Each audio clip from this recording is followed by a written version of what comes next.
Kecelakaan lalu lintas yang menewaskan gadis berusia 10 tahun di Jalan Palembang Betung kilometer 13 Talang Kelapa Banyuasin, Jumat 8 November menimbulkan duka, bukan saja dari keluarga namun dari guru dan teman sekolah korban. Kecelakaan lalu lintas dialami korban berinisial YAP pada Jumat pagi 8 November lalu, sehingga meninggal dunia di Jalan Raya Palembang Betung kilometer 13 Talang Kelapa Banyuasin, menimbulkan duka yang mendalam. Bukan hanya dari orang tua, terutama ibu korban yang ada di lokasi kejadian, namun juga guru dan teman sekolah korban di SD Negeri 1 Talang Kelapa. Huzaini selaku wali kelas korban mengatakan sangat terkejut mendengar jika YAP mengalami kecelakaan lalu lintas dan meninggal dunia. YAP sendiri dikenal sebagai siswi yang lucu, periang, rajin, dan pandai bermain alat musik.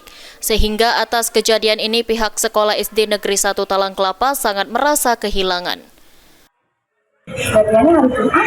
Itu posisi lagi libur sekolah atau bagaimana? Ini kebetulan di sekolah itu ada acara workshop. Jadi anak-anak belajar di rumah dikasih tugas secara online. Ya ini ya karena tugasnya tadi sudah selesai, gak cerita orang tua yang tadi tugasnya sudah selesai dikerjakan di rumah. Dia ikut orang tuanya pergi keluar, pulang dari pergi itu dengan orang tuanya dia kecelakaan.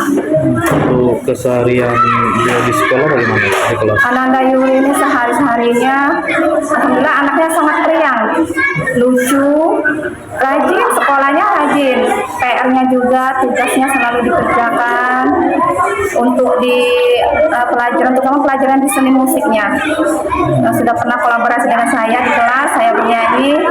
Ananda Yuri ini bermain alat musiknya. Lebih lanjut, Huzaini juga berpesan agar semua peserta didik SD Negeri 1 Talang Kelapa untuk tetap menjaga keselamatan ketika berpergian dan tetap menggunakan pengaman atau helm ketika berkendara. Ridho Ilahi, PAL TV.